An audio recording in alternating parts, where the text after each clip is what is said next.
Long, long ago in India, there lived a great king called Dasarath, who ruled from his capital of Ayodhya. He had 3 wives called Kaikeyi, Kaushalya, and Sumitra. But he was very sad because he had no children.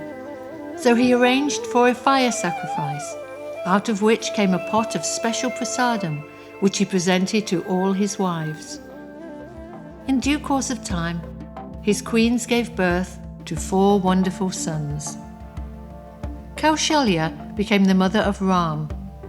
Kaikeyi was the mother of Bharat, and Sumitra's sons were Lakshman and Shatrughna. Ram and his brothers were all incarnations of the Supreme Lord. The 4 princes were loved dearly by their parents.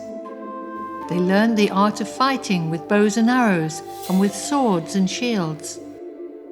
They grew into brave and powerful warriors. They learned how to rule wisely, treating the citizens as their very own family. At Sita's Swayamvara ceremony, Ram broke the bow of Shiva and won the hand of the beautiful Princess Sita. They married and lived happily together in Ayodhya.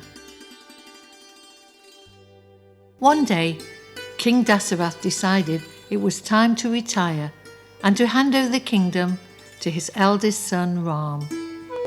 The citizens were overjoyed and happily prepared to crown Ram the new king. They swept the roads till they were spotless and sprinkled them with scented water. They hung garlands on the gates and doorways and decorated every building with flags and festoons. But within the palace, there lived a wicked and hunchbacked maidservant who convinced Queen Kaikeyi that her son Bharat should be crowned king and not Ram.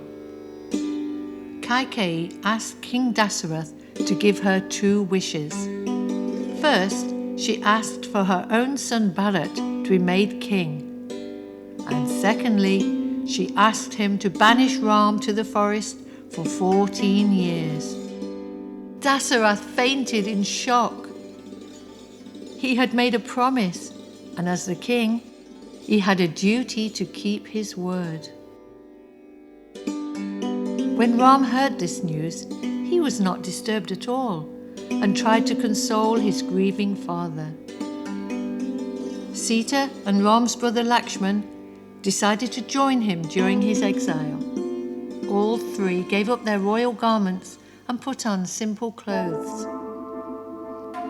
All the citizens were crying as they passed through the city gates and entered the forest, where they were to live for the next 14 years. Life in the forest was simple but happy. Ram and Lakshman built a cottage. Sita collected fruits and vegetables. With their bow and arrows, Ram and Lakshman killed many demons who were disturbing the peace of the sages living within the forest. Ram, Lakshman, and Sita lived happily. That is, until the 14th and final year. One day, an evil Rakshasi named Surpanak saw Ram. His elegant and divine features captivated her, and she longed to marry him. She flew into a jealous rage and rushed at Sita. Lakshman stepped forward and with his knife sliced off her nose and ears. Screaming, she fled off into the jungle to tell the evil Ravana all that had happened. A few days later, Sita saw a beautiful golden deer. She said to Ram, "I'd love to have it as my pet. Please get it for me." Ram was very suspicious. "This is no ordinary deer. It may be an illusion created by a magician." So he told Lakshman to stay and guard Sita, then set off to capture the deer.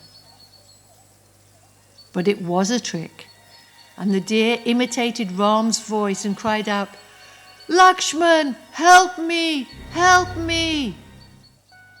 Lakshman knew that no one could defeat Ram, but Sita begged him to go and help his brother.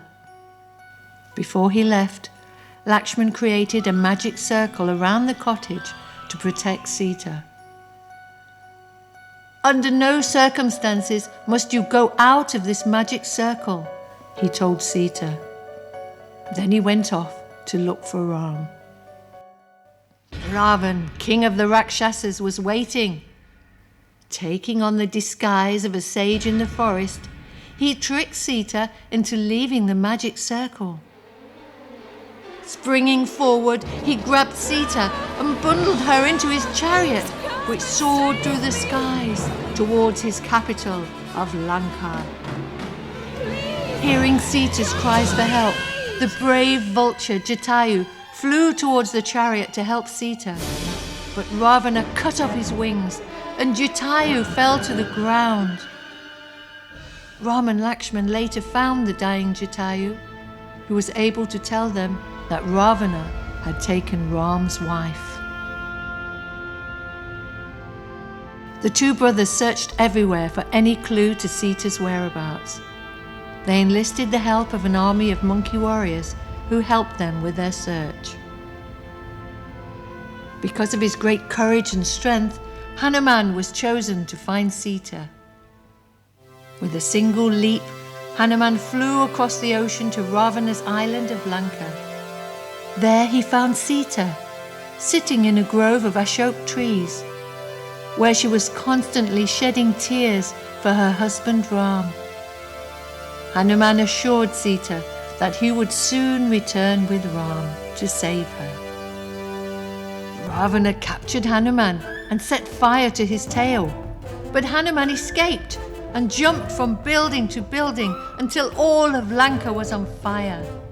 He again leapt into the skies and returned to Ram's army, who were waiting on the shores of the ocean. Ram told the monkey warriors to throw boulders into the sea, and by his mystic power, the rocks floated on the water and formed a bridge all the way to Lanka. Cheering, the army marched to Ravana's capital. Ravana's army of demons fired their weapons, and the monkey warriors hurled trees and rocks back at them. A mighty battle took place. When Ravana heard that many of his generals had been killed, he became very angry. He joined his army and showered arrows onto the monkey warriors. Ram invoked a celestial weapon.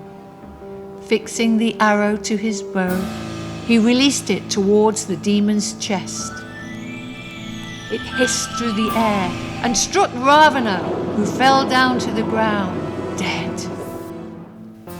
When Sita saw her husband once again, her lotus-like face blossomed with joy. After going through fire to show her purity, she and Ram boarded their flower airplane and with Lakshman and Hanuman returned to Ayodhya. Their citizens were overjoyed and lit millions of oil lamps to light up the city of Ayodhya. Seeing their king Ram returning after so long, the citizens offered flower garlands and danced in great jubilation. Bharat, Ram's younger brother, with eyes full of tears, welcomed Ram home. Shri Ramacandra Bhagavan ki Jai.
Radhe Radhe.